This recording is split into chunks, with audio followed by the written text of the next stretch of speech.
Hello and welcome to my channel. My name is Jersey. On tonight's menu, I'm going to show you how to make a slow peppered steak with fresh peppers straight from the garden. Let's get started. And let's not forget the fresh onions that I just dug up this week. These were onions that I planted last fall in my garden. This is a beef boneless chuck. The meat is partially frozen. It makes it very easy to slice into very thin strips. I go across the grain, very thin slices. The more frozen, like this, the easier it cuts. It could actually have been frozen a little bit longer. I'm going to cut this all up into strips and I'll be right back. I like always using ghee when I cook any type of meat and onions. Since I'm going to be sauteing onions, I'm going to add a little bit extra. The meat has hardly any fat on it anyway. It will be good for it. I am going to sear the meat before I add the onions to it.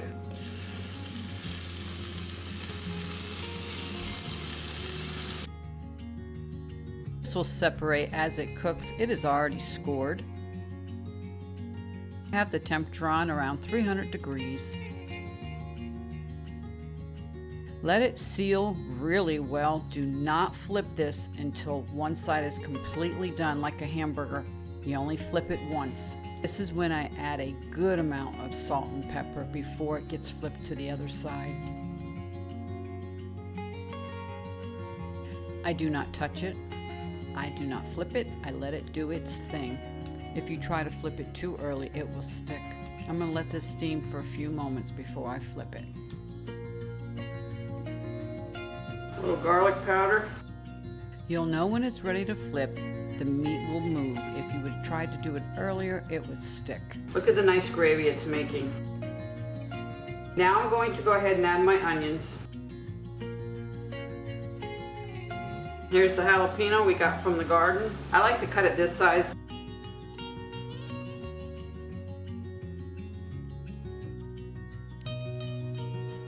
I'm going to be using for last year's peppers from my garden. These are dehydrated. I'm going to use half the jar, which will be equal to 2 peppers. Right now, I'm not going to add any liquid to this. I turn this down to 250 degrees. I'm going to let it simmer for an hour. I will come back in a half hour to make sure there's enough liquid in there. It should be making more liquid since the onions and peppers are in there. I will not be adding my dehydrated peppers at this time. I will add that toward the last hour, but for right now I'm going to let this cook slow simmer for at least an hour between 200 and 250 degrees. And we are back. It's been about 40 minutes. You can tell that this is very tender. So what I'm going to do is now is cook the sauce for about another 40 minutes. I am going to leave all the ingredients below, so check that out. This is a rough guesstimate. You might like more, you might like less. I do not have any more garden tomatoes left, so I'm using 1 can of organic diced tomatoes. You can use fresh tomatoes, whole tomatoes, whatever you like.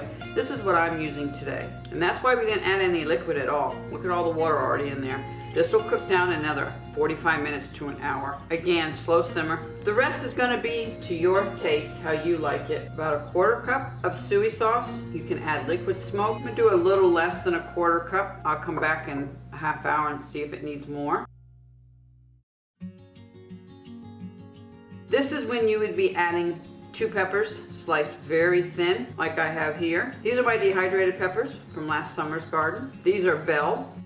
I know that's roughly 2 peppers right there, so that's more than enough. I like to add a little sugar. This is sugar in the raw, maybe about a teaspoon. You can forego that, but I like it just a little bit sweet. This is roughly a 1/4 teaspoon of dehydrated organic ginger powder. Give that a stir. Now I'm going to add about a 1/2 cup. This is filtered water. Start with at least 1 tablespoon of cornstarch. Give it a good whisk. I would kick this up for a minute or 2. But it will steam on the camera. When I stop filming, I'm going to turn it up to probably 300 degrees and let it simmer another 40 minutes. If you don't like lumps, go ahead and sift it. Don't be afraid that this looks too watery. For one, the dehydrated peppers will soak up the liquid. As this cooks, the cornstarch and water will make like a thick little roux in there.